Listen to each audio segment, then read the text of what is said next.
Mesdames, Mesdemoiselles et Messieurs, bonsoir à toutes et à tous. Vous êtes encore une fois les bienvenus ici sur la tribune d'éveil des consciences. Alors, c'est la une de l'actualité mondiale. Les États-Unis d'Amérique viennent de lever immédiatement les restrictions sur l'aide apportée à l'Ukraine. Ce sont les résultats de cette fameuse rencontre du côté de Jeddah en Arabie Saoudite. Alors, les États-Unis d'Amérique ont ordonné la levée immédiate de la suspension de l'aide américaine à l'Ukraine, ainsi que la reprise du partage des renseignements avec l'Ukraine. Alors, ça, c'est le résultat des pourparlers d'aujourd'hui. Ce qui veut dire que la partie américaine et la partie ukrainienne se sont très bien compris. Les deux parties se sont bien comprises. Alors, un cessez-le-feu est déjà validé pour 30 jours. Mais en réalité, comment est-ce que cela va fonctionner? Qu'en est-il de la position de la Russie? Comment tout ça se passe? C'est de ça que nous allons parler dans le cadre de cette vidéoconférence.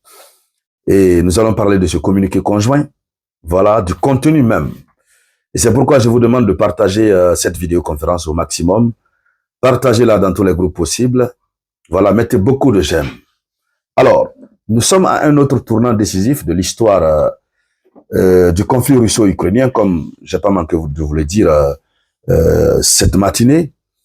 Alors, cette fois-ci, les lignes sont en train de bouger entre les États-Unis d'Amérique et leur allié, l'Ukraine. Et donc, ils ont passé près de 6 heures du temps en train d'échanger. Rien n'avait filtré. Nous avons en parlé ici tout à l'heure.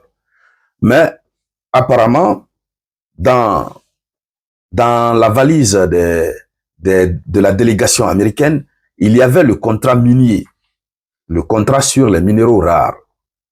Alors, beaucoup se demandent, mais pourquoi l'Amérique a levé immédiatement la pause sur le partage des renseignements et la reprise de l'assistance sécuritaire?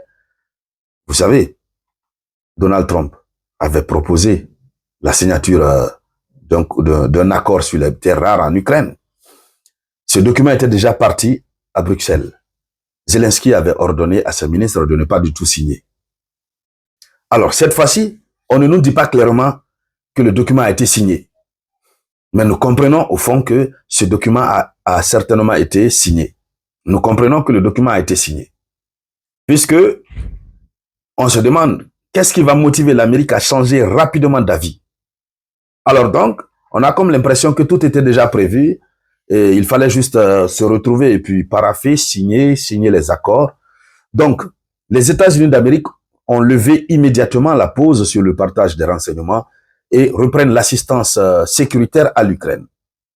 Alors, cela a été indiqué dans une déclaration conjointe des États-Unis d'Amérique et de l'Ukraine à l'issue des négociations entre les délégations en Arabie Saoudite à Jeddah.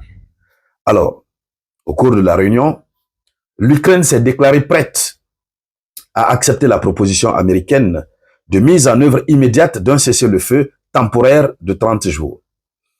Donc, l'Amérique est venue aussi dans sa gibecière une proposition de cessez-le-feu de 30 jours. Alors, c'est une proposition de cessez-le-feu qui peut être augmentée, le nombre de jours pourra être augmenté, cela dépendra des deux parties. Hein? Si la Russie est d'accord, ils pourront augmenter, mais pour le moment, c'est 30 jours qui se trouvent être décidés. Alors, ce que nous apprenons, c'est un cessez-le-feu temporaire de 30 jours qui peut être prolongé d'un commun accord, à condition que la Russie accepte et y adhère simultanément. Donc, maintenant là, il reste l'accord de la Russie. Si la Russie adhère à l'idée, automatiquement, le cessez-le-feu va entrer en vigueur. Alors, la déclaration a ajouté également que les présidents des deux pays, donc ukrainiens et américains, ont convenu de finaliser un accord global sur le développement des ressources minérales critiques de l'Ukraine dès que possible. Donc, finalisation de l'accord sur les minéraux. Ce qui veut dire qu'il y a un début d'accord sur les minéraux. Le début d'accord est là. Ils ont paraphé les premiers documents.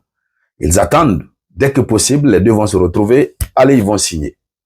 Alors, Voici une situation qui fait changer la donne carrément.